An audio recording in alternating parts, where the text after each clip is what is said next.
గణేశాయ నమః, గాయత్రీదేవి నమః, మహాసరస్వతి నమః, మాతాపితృభ్యో నమః. ముందుగా ప్రేక్షక వీక్షణ మహాశీలందరికీ కూడా నమస్కారం.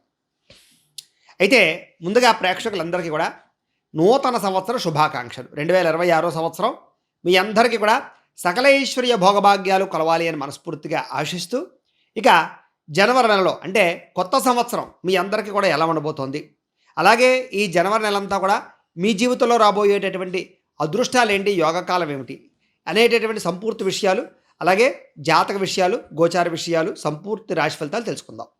అయితే ముందుగా ఈ జనవరి నెలలో రాబోయేటటువంటి గోచారం అంటే గ్రహగతులు ఎలా ఉన్నాయో తెలుసుకుందాం. ముఖ్యంగా ఏంటంటే రవి జనవరి 14వ తారీఖు వరకు కూడా ధనుస్సు రాశిలో ఉంటాడు, తర్వాత మళ్ళీ మకరంలోకి ప్రవేశం చేస్తున్నాడు. అలాగే కుజుడు 14వ తారీఖు వరకు కూడా ధనుస్సులో ఉండి తదుపరి మళ్ళీ మకరంలోకి ప్రవేశం చేస్తున్నాడు. ఇక బుధుడు ఈ నెల 14వ తారీఖు వరకు కూడా ధనుస్సు రాశిలో ఉంటాడు, తర్వాత మళ్ళీ మకరంలోకి ఈయన కూడా ప్రవేశం చేస్తున్నాడు. గురుడు ఈ నెలంతా కూడా మిథున రాశిలో ఉంటాడు. శుక్రుడు అనుకోండి ఈ నెల 12వ తారీఖు వరకు కూడా ధనుస్సు రాశిలో ఉంటాడు, తర్వాత మళ్ళీ మకరంలోకి ప్రవేశం చేస్తాడు. శని ఈ నెలంతా కూడా మీనరాశిలోనే సంచారం చేస్తున్నాడు. రాహువు ఈ నెలంతా కూడా కుంభరాశిలో సంచారం చేస్తూ ఉంటాడు. కేతువు ఈ నెలంతా కూడా మనకి ముఖ్యంగా సింహరాశిలో సంచారం చేస్తూ ఉంటాడు. ఈ కారణంగా ద్వాదశ రాశుల వరకు కూడా ఈ మాసం అంటే ఈ నెలలో ఎలా ఉండబోతోంది అనే విషయాన్ని ఇప్పుడు మనం తెలుసుకునే ప్రయత్నం చేద్దాం. ముందుగా మేషరాశి వారి యొక్క ఫలితాలు. అయితే ఈ నెలలో మీ గోచార గ్రహగతులు కనుక చూసుకున్నట్లయితే కొంచెం వ్యతిరేక ఫలితాలు కనపడుతున్నాయి, తత్తు జాగ్రత్తలు తీసుకోవాలి. డబ్బుల విషయంలో ముఖ్యంగా ధన సంబంధమైన విషయాల్లో అవకాశాలు పోగొట్టుకునే పరిస్థితి కనపడుతోంది. కుటుంబంలో సమస్యలు పెరిగే అవకాశం కనపడుతోంది. ఉద్యోగపరంగా శ్రమకు తగ్గ ఎదుగుదల లేకపోవడం అనేది మీకు కొంచెం మనస్తాపాన్ని కలగజేస్తుంది, జాగ్రత్త.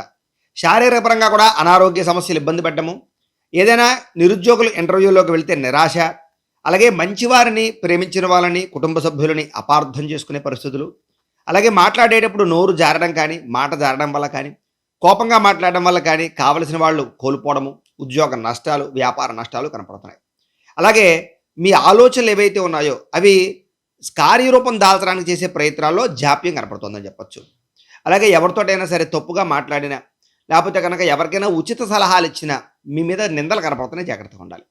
మీకన్నా చిన్నవారితో గొడవలు పెట్టుకోకండి, పెద్దవారితో కూడా గొడవలు పెట్టుకోకండి. అలాగే డబ్బుల విషయంలో, ఖర్చుల విషయంలో, దుబారా ఖర్చుల విషయంలో జాగ్రత్త తీసుకోండి. ముఖ్యమైనటువంటి అవసరానికి సంబంధించినటువంటి ఖర్చులే పెట్టడానికి ప్రయత్నం చేయండి.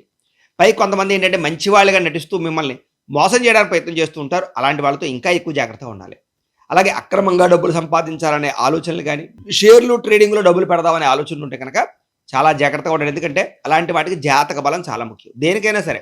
అందుకనే మీరు ఏం చేస్తారంటే డేట్ ఆఫ్ బర్త్ లేదా మాకు పంపించండి. మేము ఏం చేస్తామంటే జాతకం వేసి లగ్నాన్ని బట్టి ఏ ఏ గ్రహాలు ఎక్కడ ఉన్నాయో, ఏం దశలు నడుస్తున్నాయో చూసి చెప్తాం. తద్వారా ఏంటంటే ఏదైనా దోషాలుంటే పరిహారాలు చేసుకోవచ్చు, లేదా ఏదైనా పెట్టుబడులు పెట్టాలన్నా, నిర్ణయాలు తీసుకోవాలన్నా, ఏదైనా సమస్యలున్నా వాటి సునాయాసంగా మనం బయటపడగలుగుతాం జాతకాలు చూడడం ద్వారా. కాబట్టి మమ్మల్ని సంప్రదించండి, చూస్తాం.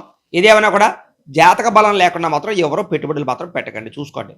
ఇక ఇతరుల నుంచి అనవసరంగా మీ మనసులో ఉండే బాధలు, కష్టసుఖాలు పంచుకోవడం వల్ల వాళ్ళు మిమ్మల్ని తర్వాత సమయంలో ఏడిపిస్తారో జాగ్రత్త. వ్యాపారాల్లో ఒడిదుడుకులు బాగా పెరిగిపోతుంటాయి. వ్యవహారాలు ఏది ముందరికి సాగేలా కనపడటం లేదు, అనుకున్నది ఒకటి జరిగేది ఒకటి జరిగేలా కనపడుతుంది. తచ్చు జాగ్రత్తలు తీసుకోండి. అయితే ఉద్యోగ ప్రయత్నాలు కూడా వస్తాయి అనుకున్నవే వస్తున్నట్టే వచ్చి మళ్ళీ వెనక్కి వెళ్ళిపోతుంటాయి. కాబట్టి ఉద్యోగ ప్రయత్నాలు కూడా తత్వ జాగ్రత్తలు తీసుకోండి. శ్రమ పెరుగుతుంది, ఫలితం తగ్గుతూ ఉంటుంది, ఆలోచించుకోండి. వ్యాపారాల్లో చికాకులు బాగా పెరిగిపోతూ ఉంటాయి, తత్వ జాగ్రత్తలు తీసుకోండి. ఉద్యోగ వ్యవహారాల్లో పని భారం బాగా పెరిగిపోయే పరిస్థితి కనపడుతోంది. అలాగే అప్పులు చేయవలసినటువంటి పరిస్థితి కనపడుతోంది. ఆలోచనలు అనేక రకాల నిలకడలేని ఆలోచనలు పెరిగిపోతూ ఉంటాయి. ముఖ్యమైన వ్యవహారాలన్నీ ఆలస్యంగా సాగుతూ ఉంటాయి. ఏ పని అందరికి వెళ్ళేలా కనపడలేదు. ఆర్థిక ఇబ్బందులు, దూర ప్రయాణాలు, ధన నష్టం బాగా కనపడుతుంది, జాగ్రత్త. శ్రమకు తగ్గ ఫలితం అయితే కనపడటం లేదు. అనుకోని ఖర్చులు పెరిగిపోవడం, కుటుంబ ఖర్చులు పెరిగిపోవడం, గతంలో చేసినటువంటి అప్పులు మళ్ళీ తీర్చడానికి ప్రయత్నం చేసినా అది అవ్వకపోవడం, లేదా రుణబాధల ప్రభావం బాగా పడడంతో పాటుగా గృహాలు కొన్నా, పొలాలు కొన్నా, ఇల్లు కొన్నా సరే దానివల్ల కూడా రుణబాధలు పెరిగే అవకాశం కనపడుతుంది. అలా అని కొనొద్దని నేను చెప్పడం లేదు, జాతకంలో బలం ఉంటే కొనడానికి ప్రయత్నం చేయండి. ఆస్తి వివాదాలు, కోర్టు వివాదాలు వాయిదాలు పడిపోయే పరిస్థితి కనపడుతోంది. అలాగే శారీరకంగా కోరికల కోసం మిమ్మల్ని మీరు దిగజార్చుకునే పరిస్థితి కనపడుతోంది. ఇతర దేశాల్లో ఉండే భారతీయులందరూ కూడా ఉద్యోగ సమస్యలు, ఇష్టమైన వాళ్ళతో వివాహ సంబంధాలు చెడిపోయే పరిస్థితులు కనపడుతున్నాయి. పిల్లల మాట వినకపోవడం, ఏది చెప్పినా వాళ్ళు ఏదో రకంగా వ్యతిరేకంగా మాట్లాడుతూ ఉండడం, వాళ్ళ వల్ల సమస్యలు పెరగడం, ధనం బాగా విపరీతంగా ఖర్చు అవడం జరిగే పరిస్థితులు కూడా కనపడుతున్నాయి. ప్రేమికుల మధ్య కూడా మనస్పర్ధలు, దూరం జరిగే అవకాశాలు, ఇద్దరి మధ్య రిలేషన్ విషయంలో సమస్యలు కనపడుతున్నాయి. క్రమశిక్షణ లేనటువంటి జీవన విధానం వల్ల నష్టము, ఆరోగ్యం సరిగ్గా శ్రద్ధ చూసుకోకపోవడం వల్ల నష్టము, పౌష్టికాహారం తీసుకోకపోవడం వల్ల ఇబ్బందులు కనపడుతున్నాయని చెప్పొచ్చు. ముఖ్యంగా ఫైబర్ ఫుడ్, అలాగే ముఖ్యంగా ఏంటంటే కార్బోహైడ్రేట్స్‌ని తక్కువ తీసుకొని ఫైబర్ ఫుడ్ ఎక్కువ తీసుకోండి. అలాగే ప్రోటీన్స్ ఉన్నాయా లేదా, సరైన ఫ్యాట్ ఉందా లేదా అనేది కూడా అంచనా వేసుకొని తినడానికి ప్రయత్నం చేయండి. వ్యాయామం ఖచ్చితంగా చేయండి. ఎక్కువ సేపు నిద్రపోవడానికంటే కనీసం 8 గంటలు పడుకోవడానికి ప్రయత్నం చేయండి. ఇంకా రాజకీయ నాయకులకి ప్రజలలో చక్కని నమ్మకం ఏర్పడుతుందని చెప్పొచ్చు. సినిమా, టీవీ, మీడియా రంగాల వారికి గతంలో జరిగిన అపజయాల నుంచి ఖచ్చితంగా గుణపాఠాలైతే నేర్చుకుంటారు. భార్యాభర్తల మధ్య ఇంట్లో సమస్యలు, మనస్పర్ధలు పెరిగిపోతున్నాయి. బంధువులతో విభేదాలు, వివాహ సంబంధాలు ఆలస్యం అవ్వడాలు, ఎదురుగా ఎవరో ఒకరు మిమ్మల్ని విమర్శించడానికి ప్రయత్నం చేయడాలతో పాటుగా డ్రైవింగ్‌లు చేసేటప్పుడు ఓవర్ స్పీడ్‌గా డ్రైవింగ్‌లు చేయడం వల్ల ప్రమాదాలు కనపడుతున్నాయి. జాగ్రత్తలు తీసుకోవాలి. కొంతమంది మిమ్మల్ని రెచ్చగొట్టడానికి ప్రయత్నం చేస్తూ ఉంటారు. అలాంటి వాళ్ళకి దూరంగా ఉండండి. మనసులో బాధ పెరిగిపోతుందని చెప్పొచ్చు. అలాగే ఎవరితో మీ మనసులో బాధ చెప్పుకోవాలో తెలియని పరిస్థితి కనపడుతోంది. రియల్ ఎస్టేట్ రంగాల వారికి స్వల్ప ఇబ్బందులు కనపడుతున్నాయి. అనవసరంగా ముక్కుసూటిగా మాట్లాడడం వల్ల, కోపంగా మాట్లాడడం వల్ల ఇబ్బందులు తలెత్తుతాయి. జాగ్రత్తగా ఉండాలి. చిన్న చిన్న సమస్యలే పెద్దవవుతూ ఉంటాయి. అలాగే సంతానం వల్ల సమస్యలు పెరిగిపోతూ ఉంటాయి. విరక్తి ఆలోచనలు పెరిగిపోతూ ఉంటుంది. మొండి బకాయిలు బాగా పెరిగిపోతుంటాయి. వీటి వల్ల ఎక్కువగా మనస్తాపం కనపడుతుంది కాబట్టి దేవతారాధన చేసుకోవడానికి ప్రయత్నం చేయండి. గృహ నిర్మాణ పనులు అంటే ఇంటికి సంబంధించినటువంటి పనులన్నీ ఆలస్యంగానే ఎదురుకు వెళతాయి. కంగారు పడకండి. అలాగే రాత్రి ప్రయాణాలు, మద్యపానం సేవించి వాహనాలు నడపడం ఇవన్నీ కూడా ప్రమాదాలకి దారితీస్తాయి. కాబట్టి చాలా జాగ్రత్తగా ఉండాలి. తొందరపాటు నిర్ణయాలు తీసుకోకండి. ఆలోచించే నిర్ణయాలు తీసుకోండి. ఐటీ రంగాల వారికి ఇబ్బందులు కనపడుతున్నాయి. కాంట్రాక్ట్ రంగాల వారికి స్వల్ప నష్టాలు కనపడుతున్నాయి. విలువైనటువంటి వస్తువులు, యంత్ర పరికరాలు పోగొట్టుకునే పరిస్థితి కనపడుతుంది కాబట్టి జాగ్రత్తలు తీసుకోవాలి. ఇక విద్యార్థులు కూడా సరైనటువంటి ఏకాగ్రత లేక చదివేటటువంటి చదువు అర్థం కాకపోవడంతో పాటుగా తోటి విద్యార్థులతోటి అనవసరమైన పనులు చేయడం, అబ్బాయిలైతే అమ్మాయిలు వెంటపడడం, అమ్మాయిలైతే అబ్బాయిలు వెంటపడడం, ఇలాగ కాలాన్ని వృధా చేసుకునే పరిస్థితులు ఉన్నాయి.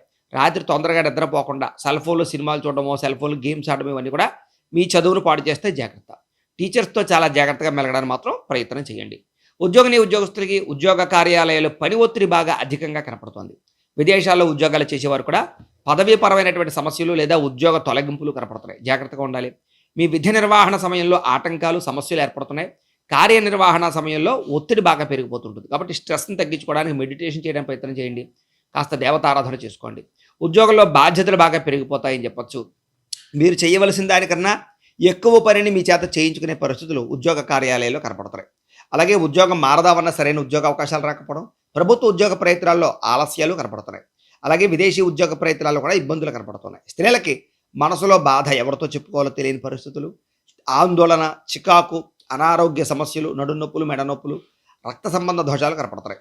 భర్తతో కూడా ఇబ్బందులు, బంధువులతోటి, ఆడపడుచులతోటి చికాకులు కనపడుతున్నాయని చెప్పొచ్చు.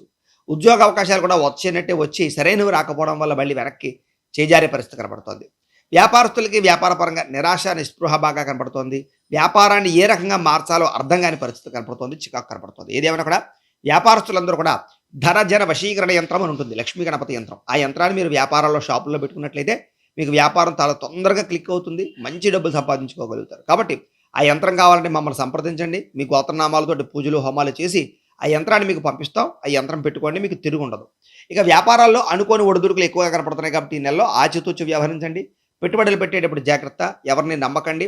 వ్యాపారాల్లో స్వల్ప ఇబ్బందులు తలెత్తినా కూడా మళ్ళా తిరిగి పుంజుకుంటే కంగారు మాత్రం పడకండి. ఏదేమైనా కూడా ఇంట్లో దేవతారాధన చేసుకోవడము, ఆలయ దర్శనాలు చేసుకున్నట్లయితే మీకు ఈ నెలలో ఇంకా శుభప్రదంగా ఉంటుంది అని తెలియజేస్తూ గోబ్రాహ్మణేభ్యః శుభమస్తు నిత్యం.